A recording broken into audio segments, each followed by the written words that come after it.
नमस्कार दोस्तों। 2 वीडियोस मैंने आज आपको दिए हैं, ये मैं तीसरा वीडियो बना रही हूँ मिथुन राशि के लिए। हमारे चैनल 9 प्लैनेट सॉल्यूशंस में आपका बहुत बहुत स्वागत है। दोस्तों, मेरे चैनल को सराहने के लिए, उसको पसंद करने के लिए, शेयर करने के लिए, लाइक करने के लिए आपका बहुत बहुत शुक्रिया। मैं पुदार नेहा, वैदिक एस्ट्रोलॉजर, हीलर, वास्तु कंसल्टेंट हूँ, जो लोगों के सामने छोटी छोटी चीज़ें लेके आती हूँ कि लोगों को उनका पता चले कि वो क्या गलतियाँ करते हैं अपनी लाइफ में। खैर, हम इस बारे में बाद में बात करेंगे। अभी हम बात कर रहे हैं राहु केतु के ट्रांजिट के बारे में। अभी पीछे हमने 2 वीडियोस में एरीज़ का और टॉरस का, मेष और वृष राशि का बताया है। आज हम बताएंगे आपको मिथुन राशि के लिए, मिथुन राशि वालों के लिए या मिथुन लगन वालों के लिए ये ट्रांजिट कैसा रहेगा। दोस्तों, मैंने अपनी पिछली 2 वीडियोज़ में राहु केतु का पूरा स्वभाव बताया है, आप उसको ज़रूर सुनिएगा कि आपको पता चल सके। मोटा माटी मैं आपको ये बता देती हूँ, ये शैडो प्लैनेट्स हैं, इनका अपना अस्तित्व नहीं है, लेकिन इनकी छाया का ही इतना अस्तित्व है कि ये हमारे पे पूरा प्रभाव देते हैं, जिसकी वजह से हमारी लाइफ में उथल पुथल, उतार चढ़ाव, कुछ ना कुछ लगा रहता है। मिथुन लगन वालों के लिए या मिथुन राशि वालों के लिए 12वें स्थान पे राहु, 6ठे स्थान पे केतु का परिवर्तन है। 12वें स्थान पे राहु का परिवर्तन है देश विदेश की यात्राएं, छोटी मोटी यात्राएं। वैसे भी हम कोरोना काल से गुजरे हैं और हम सब बहुत इरिटेट हैं, सब बाहर घूमने जाना चाहते हैं। थोड़ा सा अपनी यात्राओं पे कंट्रोल रखिएगा। इस समय पे मैं आपको एक छोटी सी बात बोलना चाहूँगी अपने पैसे पे, क्योंकि सुख के ऊपर खर्चा, क्योंकि राहु की पहली दृष्टि सुख के ऊपर है, सुख के ऊपर खर्चा होगा। बहुत टाइम से लोगों ने शॉपिंग नहीं की है, जिनको शौक़ है, तो थोड़े से अपने एक्सपेंसेस को कंट्रोल करते हुए, सब कुछ इधर उधर देखते हुए ये सारे एक्सपेंसेस आप कीजिएगा, नहीं तो आपको दिक्कतों का सामना पेश करना पड़ सकता है। जल्दबाजी में गलत शॉपिंग हो सकती है, एग्रेसिवनेस में हम गलत सामान उठा के ला सकते हैं, जिसका हमें बाद में पता लगे हमारे पास यूज़ नहीं था। तो प्लानिंग के साथ कोई शॉपिंग कीजिए, कहीं बाहर जाइए, ये ना हो आपका ट्रिप्स ख़राब हो जाए या आपको दिक्कतों का सामना करना पड़े। राहु की तीसरी दृष्टि सप्तम भाव में है। यहाँ पे थोड़ी बहुत आपको अपने पार्टनर के साथ, मतलब आपके अंदर ये आ जाएगा, एक वहम कह सकती हूँ या मैं एक प्राउड फील कह सकती हूँ कि मैं अपने पार्टनर के लिए बहुत करता हूँ, मेरा पार्टनर मेरे लिए क्या क्या करता है। दोस्तों, हम शायद ये कभी भूल जाते हैं, जब भी कोई चीज़ होती है ना, जब 2 लोग होते हैं तो वो दोनों बराबर करते हैं, वो तभी होती है, एक इंसान कभी नहीं करता। 60-40 का गैप माना जा सकता है, लेकिन 90 और 100 का गैप नहीं होता। हो सकता है आप थोड़ा ज़्यादा करते हैं, लेकिन वो भी आपके लिए करती हैं या वो भी आपके लिए करते हैं, लेकिन आपको उस चीज़ को प्राउड में नहीं लाना या उनको जतलाना नहीं है कि जिससे आपके रिश्ते की मधुरता में कोई भी कड़वाहट आए। रिश्ते बहुत मुश्किल से बनते हैं, अपने रिश्ते को संभालना सीखिए। सुख के ऊपर पैसा आपका निवेश होगा ही होगा। आपने ये शायद कोरोना काल में प्लानिंग्स कर रखी हैं, बिज़नेस का कोई नया आपने सोच रखा है, कहीं नया इन्वेस्टमेंट का सोच रखा है, वो भी होगा। तो दोस्तों, ये हो सकता है आपको छोटी छोटी जगह से प्रॉफिट मिले और उसकी जगह बड़ी जगह पे आप अपना सारा पैसा डालें और आप फंस जाएं।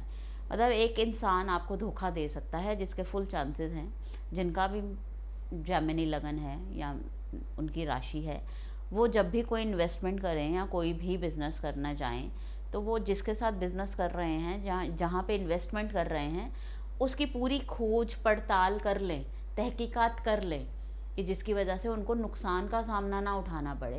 क्योंकि आपको ना बहुत छोटे छोटे लाभ होने वाले हैं, तो इंसान को होता है कि छोटे छोटे लाभ हो रहे हैं, मेरा अच्छा टाइम चल रहा है, मैं ये कर देता हूँ, मेरे को तो थोड़े पैसे आए हैं, मैं ज़्यादा इन्वेस्ट करता हूँ, ज़्यादा आएंगे। जहाँ आप ये चीज़ डालेंगे, वही बंदा आपको फंसा देगा और आपका जितना भी लाभ था आपको उससे हाथ धोना पड़ सकता है। So be careful about your investments, your partners. पहले जिस बंदे के साथ आप काम कर रहे हैं उसकी तहकीकात निकालिए, उसके बारे में पता लगाइए कि वो कैसा है कैसा नहीं, कि आपको किसी तरह की समस्याओं को ना झेलना पड़े। बाकी अगर आप किसी तरह की इन्वेस्टमेंट करना चाहते हैं और आपका है प्लानिंग शॉपिंग्स करने का, बड़ी कोई चीज़ों की इन्वेस्टमेंट, घर के लिए सुख साधन का सामान खरीदने का, तो एक बार अपने जोशी से अपनी कुंडली दिखाइए कि आपकी कुंडली पर इसका कितना इफेक्ट है।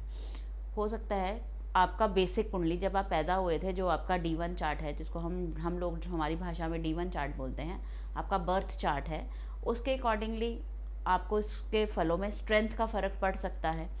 हो सकता है आपके इस घरों में अच्छे प्लैनेट्स बैठे हैं, अच्छे सुख हैं, ऐसा ना हो, आपको सूझबूझ आ जाए तो आप लोग ये सोचें वीडियो में तो ये बोला था, ऐसा तुम्हारे साथ कुछ हुआ नहीं। तो दोस्तों ये चीज़ें मोटा मोटी एप्लीकेबल हैं, लेकिन हर इंसान के साथ ये चीज़ें चेंज हो जाती हैं, क्योंकि वो जब पैदा हुआ था वो प्लैनेट्स भी तो बैठे हैं।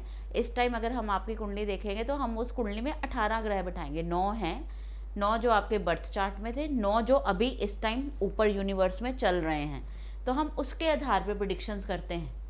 ये नहीं है D1 चार्ट आप पैदा हुए, वो एक गोचर था, वो एक समय था, वो एक घड़ी थी जिस टाइम पे आप पैदा हुए, लेकिन ये नहीं है कि सारी लाइफ वैसे ही घूमेगी, कभी ऊपर कभी नीचे, कभी बहुत अच्छा कभी कुछ बुरा। तो ये लाइफ में उतार चढ़ाव प्लैनेट की मूवमेंट से आते हैं।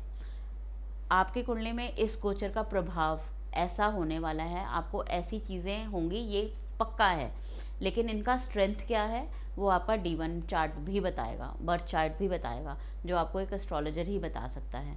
सो कंसल्ट विद योर एस्ट्रोलॉजर। अगर आप हमसे कंसल्ट करना चाहते हैं तो नंबर चल रहे होते हैं, आप हमसे कंसल्ट कर सकते हैं। हम आपको बताएंगे कि आपको कैसी जगह पे और किस इंसान से सावधान रहना है कि जिससे आपको किसी भी भारी नुकसान का या आपके रिश्तों में मधुरता का कोई भी आपको नुकसान ना हो। धन्यवाद दोस्तों। आज मैंने 3 वीडियोस बनाए हैं, कल दोबारा मैं आऊँगी अगली 3 वीडियोस को लेके, और ऐसे ही हम ये 12 राशियों का सफ़र तय करेंगे।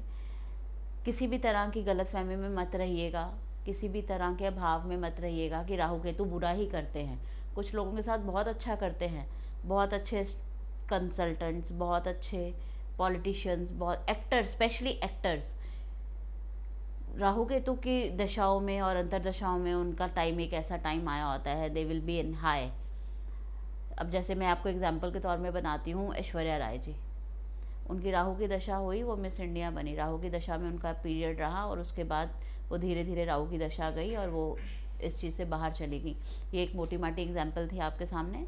सो लाइक ऐसे ही आपकी कुंडली के ऊपर किस प्लैनेट का क्या भाव है, ये नहीं किसी ने कह दिया कि वो आपके लिए बुरे हैं तो वो बुरे ही हैं। कई बार ऐसा हो जाता है किसी को हम बहुत अच्छे लगते हैं कि लेकिन दूसरे इंसान को आप बुरे लगते हैं, उसको अच्छे क्यों लगते हैं और उसको बुरे क्यों, ये वो बताएगा, उसकी विचारधारा बताएगी, लेकिन आप वही रहते हैं। सो आपका D1 चार्ट, आपका बर्थ चार्ट क्या बोलता है और उसके अकॉर्डिंगली ये चीज़ें रहती हैं। इसका इफेक्ट आपकी लाइफ पे कितना आएगा ये D1 चार्ट भी बताएगा। इसलिए डरिए मत, घबराइए मत। हम जो वीडियोस बनाते हैं आपको अवेयर करने के लिए बनाते हैं। ये नहीं लोग ये कह देते हैं जोशी सब कुछ बुरा ही बोलते हैं, ऐसा नहीं होता। अगर हम सब कुछ अच्छा बोलेंगे तो आप कहेंगे ये झूठ बोलते हैं। मतलब आप लोग भी हम लोगों को कहीं भी नहीं रहने देते, हम लोगों को बैलेंस्ड बोलना पड़ता है। सो आप हमारी बातों को जो हम वीडियोस में बोलते हैं पूरा सुना कीजिए, कि जिसकी वजह से आप किसी गलतफहमी का शिकार मत होइए।